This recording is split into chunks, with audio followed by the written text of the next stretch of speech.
Are you a Mini lover and you want to know more about the third generation, which one's more reliable and best for you? Then you're going to want to stay tuned. Hello and thank you for joining me today. My name is Mike MD. I've been a BMW and Mini specialist for over 15 years, and today we're going to be talking about the third generation Mini. Not only that, but we are going to be going over which one is the most reliable out of the bunch, and are they more reliable than the first and second generation? Unlike the first two generations, this third generation is all made by BMW. And in fact, BMW even uses some of these same motors in their lineup. The third generation Minis are quite a bit bigger and heavier, but in an even better trade-off, have much better road manners and much more power, up to 302 horsepower in some of the most recent models, not counting the GP. The GP is a racetrack-ready Mini, very limited production. On a positive note, the interior is much less rattly feeling and cheap feeling, with less road noise and vibrations all around. Being completely made by BMW now, you can be assured the handling is going to be putting a smile on your face. Now there are some diesel versions out there. Today we're going to be talking about the gasoline versions, the two main engines, the B38 and the B48. The B38 is a 1.5 liter, 3-cylinder turbocharged starting at 136 horsepower. It's equipped in all the non-S versions. The B48 is a 2.0 liter 4-cylinder. Now, in case you didn't catch that, the previous one was a 3-cylinder. This one is a 4-cylinder.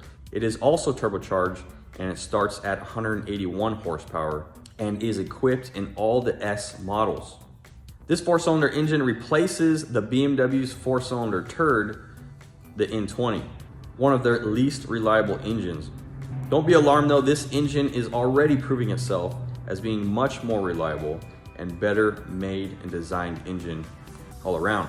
Not only for BMW, but for Mini as well. There are different power outputs of this engine which increase as we get closer to present day.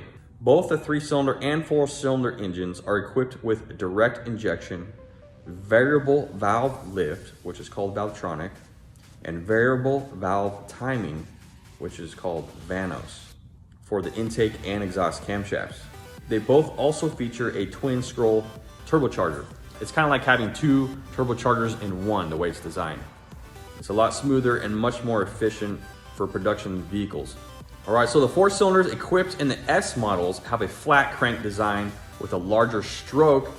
This design is also called a undersquare design. This is the increased power and also allowing for slimmer, longer cylinder bores, which in turn allows for a more compact engine to fit under that tiny hood.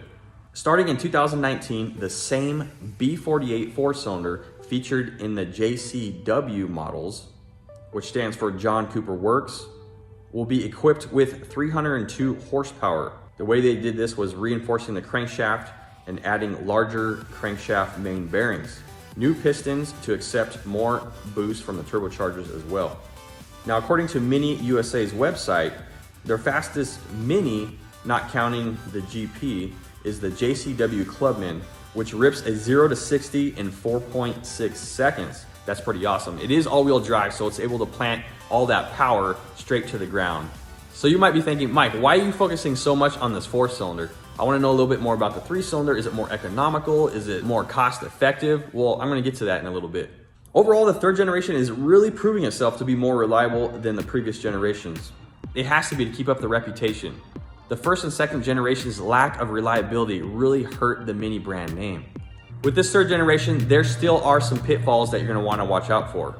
Unlike my previous video, I'll try to keep it short and sweet. And if you haven't seen my previous video on what is the most reliable used Mini to buy, wait till the end and you can click on the link.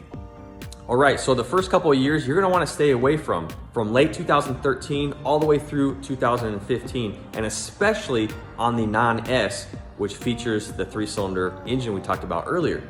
The reason being, you don't wanna buy the first couple years of a new platform of any model from any manufacturer because there's always bugs to be worked out.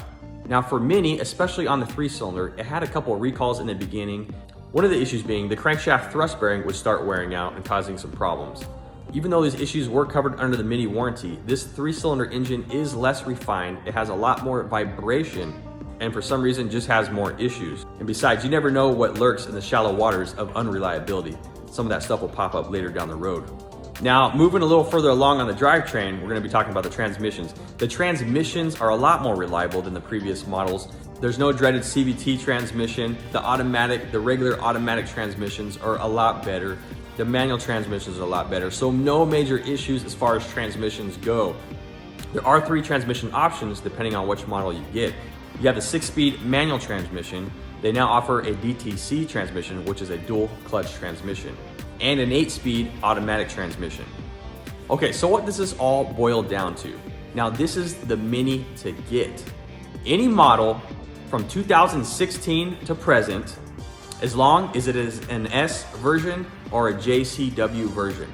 It's gonna be equipped with that 4-cylinder, which is much more reliable and it has a lot more power. It's really fun to drive. All right, final thoughts.